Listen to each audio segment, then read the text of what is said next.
Hello friends, dear students, हम लोगों ने टैक्सोनॉमी, प्लांट टैक्सोनॉमी खासकर वो चैप्टर स्टार्ट किया था। और चैप्टर क्या, पूरा बीएससी पार्ट सेकंड की एक पेपर है पूरा, उसमें प्लांट टैक्सोनॉमी का इंट्रोडक्शन देखते हुए हम लोग नोमेनक्लेचर पे चले थे। और नोमेनक्लेचर में बाइनोमियल नोमेनक्लेचर, ट्राइनोमियल नोमेनक्लेचर और पॉलिनोमियल नोमेनक्लेचर, 3 तरह का नोमेनक्लेचर बताया था। बाइनोमियल नोमेनक्लेचर डिटेल से हम लोगों ने देखा था और उस बाइनोमियल नोमेनक्लेचर में एक बात बताई थी कि ये कैरोलस लिनियस का दिया हुआ है, जिसे फादर ऑफ प्लांट टैक्सोनॉमी कहते हैं। और उसने किस बुक में इसको पब्लिश किया था, तो स्पीसीज प्लांटेरम नाम की बुक है, वो भी अपने को याद रखनी है। और आज हम लोग ट्राइनोमियल और पॉलिनोमियल नोमेनक्लेचर देखेंगे और उसके आगे क्लासिफिकेशन की बात करेंगे। तो देखते हैं कि ट्राइनोमियल नोमेनक्लेचर में क्या होता है। देखो, ट्राइनोमियल नोमेनक्लेचर नाम से पता चल रहा है। देखो, when scientific name is made up of 3 words then it is known as trinomial nomenclature. और वो 3 वर्ड्स कैसे होंगे, देखो मैंने कल भी बताया था आप लोगों को। फॉर एग्जांपल, अगर मैं कोई कॉलीफ्लावर या मैं आप लोगों को कहूं कैबेज, या मैं कहूं कि नोलखोल, या मैं कहूं देसी बबूल,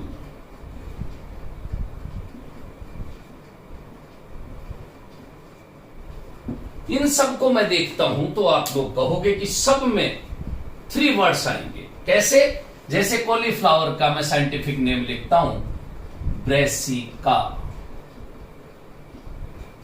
ओलिरेशिया, वैरायटी बोट्राइटिस। देखो 3 वर्ड है कि नहीं?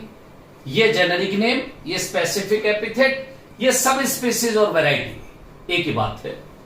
अगर मैं कैबेज की बात करता हूं, ब्रेसिका ओलिरेशिया, वैरायटी कैपिटेटा, यहां पे भी देखो ये 3 वर्ड्स हैं। इसी तरह मैं नोलखोल की बात करता हूं, ब्रेसिका ओलिरेशिया, वैरायटी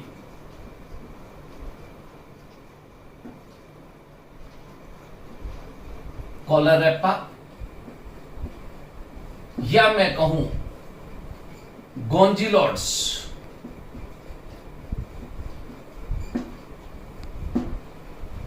तो ये ब्रेसिका ओलिरेशिया, वैरायटी कॉलरेपा या गोंजिलोड्स, ये नोलखोल, जिसको हम गांठ गोभी कहते हैं, इसको हम लोग पत्ता गोभी कहते हैं, और इसको हम लोग फूल गोभी कहते हैं।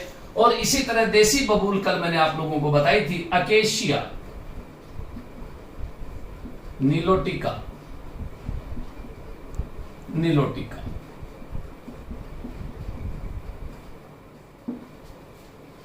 यहां पे 3 जो बातें लिखी हैं, इसमें भी कंपटीशन के पॉइंट ऑफ व्यू से कई बार क्वेश्चन आता है कि which part is edible in cauliflower, फूल गोभी में हम क्या खाते हैं।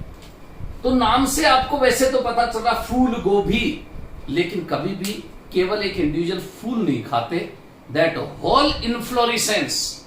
अब एक वर्ड आया इन्फ्लोरेसेंस, आगे हम लोग देखेंगे। Arrangement of flower on the floral axis और peduncle is known as inflorescence. तो which type of inflorescence is present in cauliflower, वो भी पता चलेगा। और दूसरी बात ये भी पता चलेगी कि इसमें तो हम लोग होल इन्फ्लोरेसेंस है, कंप्लीट जो इन्फ्लोरेसेंस है, पूरा जो पुष्पक्रम है उनका, वो खाते हैं।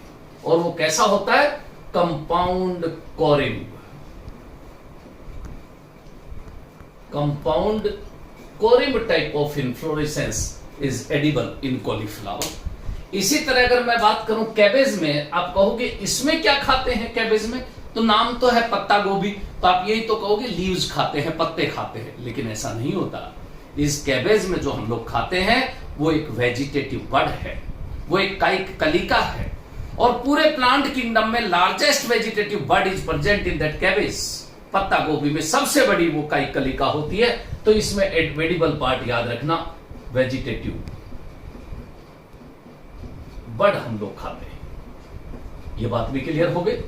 इसी तरह नोलखोल बहुत सारे बच्चों ने, आप लोगों ने ये खाई नहीं होगी, लेकिन मार्केट में जाना, वो मिलती है बाकायदा, और उसको खाने से पहले गौर से देखना पहले उसको कि कैसी है ये गांठ गोभी। आपकी देखी भी है लेकिन पहचान नहीं पा रहे हो, देखना उसको। ये कंडेंस्ड स्टेम है और उस स्टेम से लीव्स निकली भी होती हैं। आप लोग हाथ में लेके देखोगे तो वो हार्ड जरूर दिखेगी, लेकिन इसमें जो एडिबल पार्ट हम लोग गांठ गोभी में खाते हैं, नोल खोल में, वो कंडेंस्ड स्टेम खाते हैं। Edible part is condensed stem.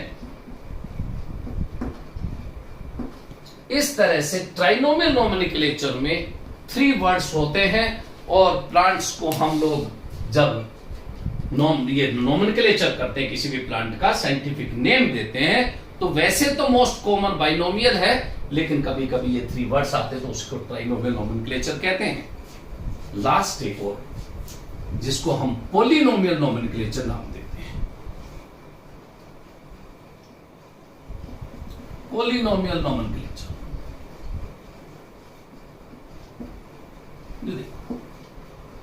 Polynomial भी नाम से पता चल रहा है, when scientific name is made up of many words.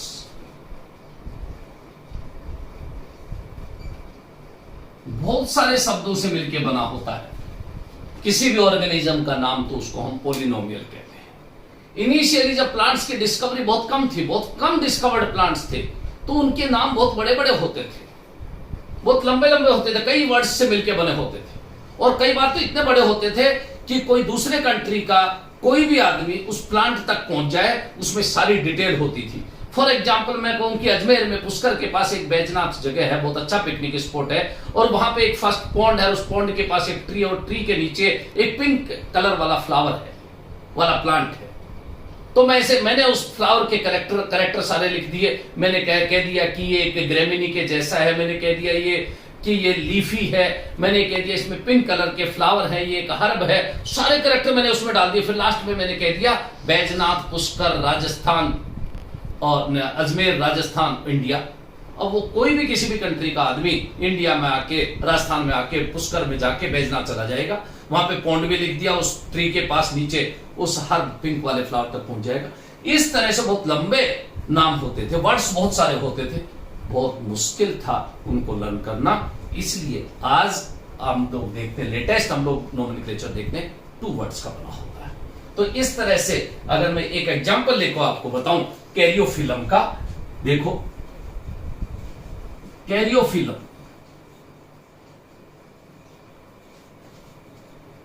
सेक्सटाइलिस, फोलिस, ग्रेमिनियस, अम्बलाइटिस, कोरिम्बोसा। अगर मान लो ऐसे नाम आज होते तो बड़ा मुश्किल होता 10 प्लांट के नाम भी याद रखने। आज तो हम कह देते solanum, tuberosum, pisum, sativum, acacia, nilotica, prosopis, cineraria, mangifera indica जल्दी जल्दी याद कर लेते हैं, लेकिन अगर इतने बड़े बड़े नाम होते तो बहुत मुश्किल होता। इसलिए इनिशियली पॉलिनोमियल टाइप के थे, प्रिमिटिव टाइप के, लेकिन अभी जो नाम होते हैं वो बाइनोमियल नोमेनक्लेचर टाइप के होते हैं। इसका मतलब ये तो वो प्लांट है कैरियोफिलम। सेक्सटाइलिस का मतलब ऐसे प्लांट्स जो कहां पे ग्रो करते हो, रॉक पे ग्रो करते हो। फॉलिस का मतलब वो कैसे हो, प्लांट लीफी हो। ग्रेमिनियस का मतलब कैसे हो, वो ग्रास लाइक हो। और अम्बेलाइटिस एंड कोरिम्बोसा ये दोनों इनफ्लोरेसेंस की टाइप हैं। इस तरह के कैरेक्टर्स उस प्लांट में थे, इसलिए उसको ऐसा नाम दिया। तो ये है अपने पास क्या, पॉलिनोमियल नोमेनक्लेचर। तो इस तरह से हम लोगों ने उस प्लांट टेक्सोनोमी की डेफिनेशन मैंने आप लोगों को बताई थी। 4 पॉइंट लिए थे, याद करो। एक मैंने कहा था आइडेंटिफिकेशन, मैंने कहा था it is a comparison between unknown species to known species. पहले से मैं किसी स्पीसीज को जानता हूं और मैं किसी अननोन को उससे कंपेयर कर रहा हूं, तो आइडेंटिफिकेशन है। दूसरी बात मैंने बताई थी नोमेनक्लेचर।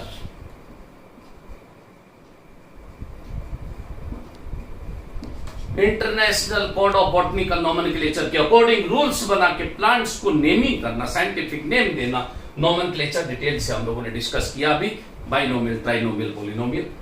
थर्ड जो वर्ड हम लोग अब काम में ले रहे हैं वो है classification.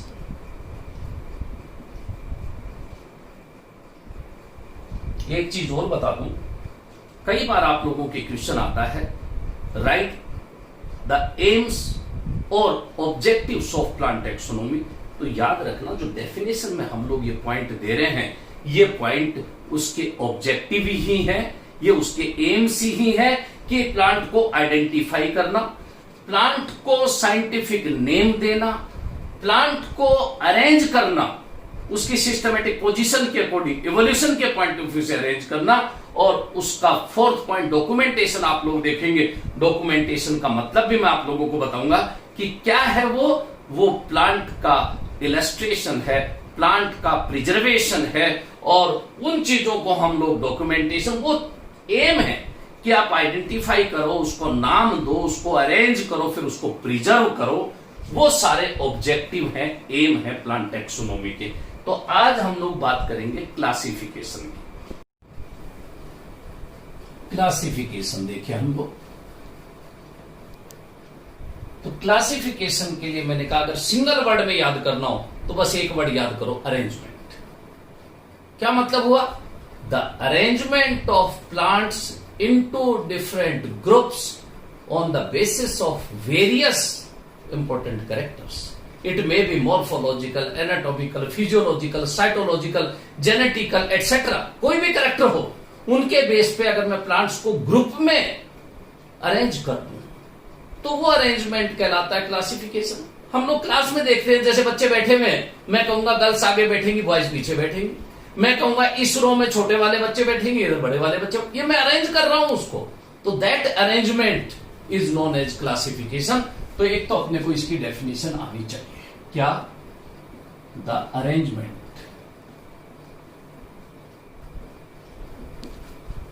of plants into various groups on the basis of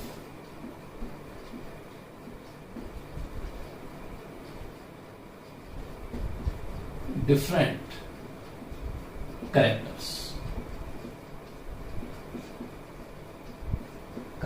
like morphological, anatomical, physiological,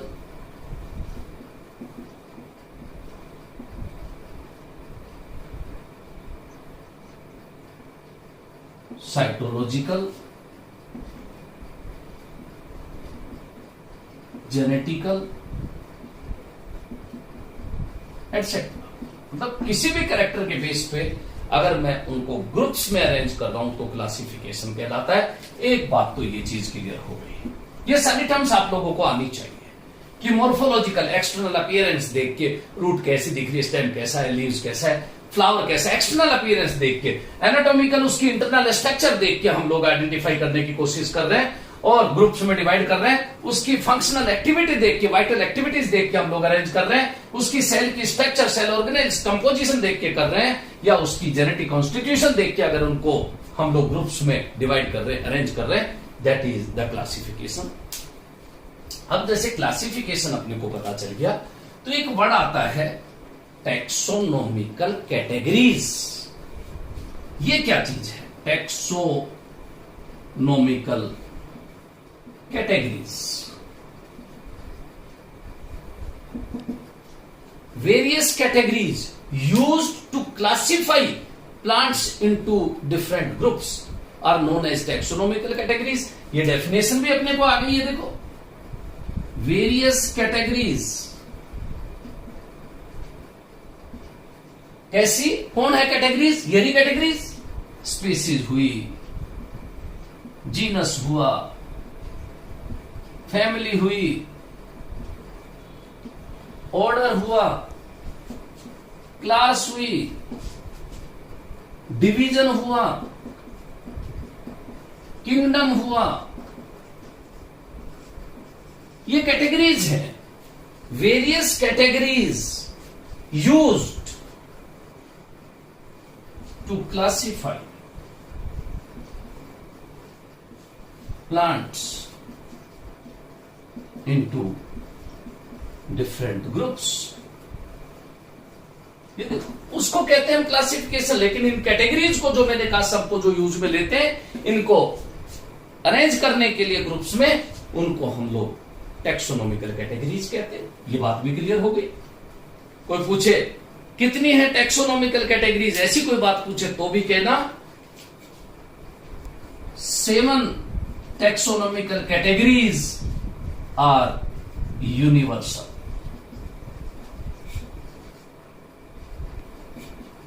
categories, ये जो 7 आप लोग देख रहे हो, 1 2 3 4 5 6 7, these 7 are the universal taxonomical categories। ये तो सब में होनी होनी। यूनिवर्सल क्यों बोला? कई बार आप कह देते हो जैसे सब स्पीसीज, सब जीनस, सब फैमिली, सब ऑर्डर, सब क्लास, सब डिवीजन, सब किंगडम, तो इस तरह से आप लोगों को ये चीज याद रखनी है। लेकिन अगर मैं इन टेक्सोनॉमिकल कैटेगरीज को एक स्पेसिफिक ऑर्डर में अरेंज कर दूं, if these categories arranged from highest category to lowest category in a specific order, then it is known as taxonomical hierarchy। एक वर्ड आएगा, ये देखो, taxonomical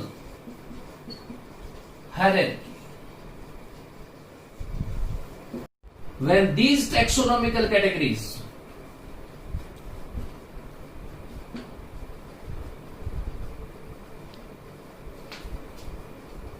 arranged in a specific order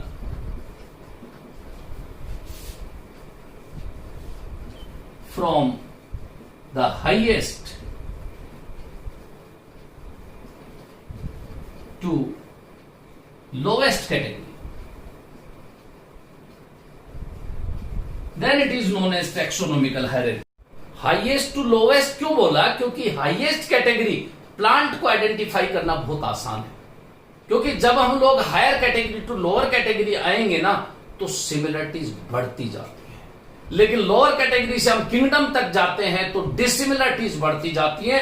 इसलिए अगर मैं किंगडम से स्टार्ट करूं, ये देखो किंगडम, तो उसके बाद आप लोग देखोगे किंगडम के बाद अपने पास कौन सा है? डिवीजन। फिर अपने पास कौन है तो आप लोग कहोगे क्लास, और फिर कौन है तो हम कहेंगे ऑर्डर, और उसके बाद कौन है तो हम कहेंगे फैमिली, और फैमिली के बाद कौन है तो हम कहेंगे जीनस, और लोवेस्ट कैटेगरी कौन सी? तो लोवेस्ट कैटेगरी इज स्पीसीज, और हाईएस्ट कैटेगरी कौन सी? हम कहेंगे किंगडम। और जब भी हम स्पीसीज से लेके किंगडम की तरफ जाएंगे तो बोलना डिसिमिलरिटीज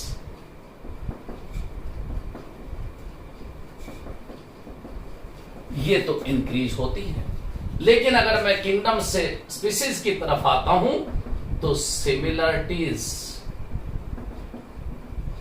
ये बढ़ती है।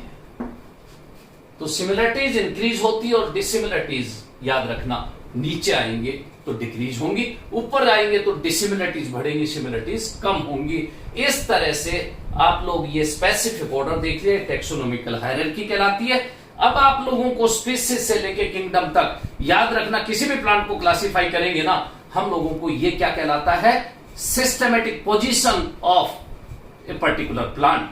ये सिस्टमेटिक पोजीशन, हमको ये सब चीजों को एक सीक्वेंस में, एक ऑर्डर में रखना पड़ता है। इस तरह के क्वेश्चंस अपने पास आते हैं कि right the systematic position of Solanum, तो आप लोग सोलेनम जीनस से स्टार्ट करके उसकी स्पीसीज बताते हुए आप लोग किंगडम तक जाओगे। तो इस तरह से आज हम लोगों ने क्या देखा है?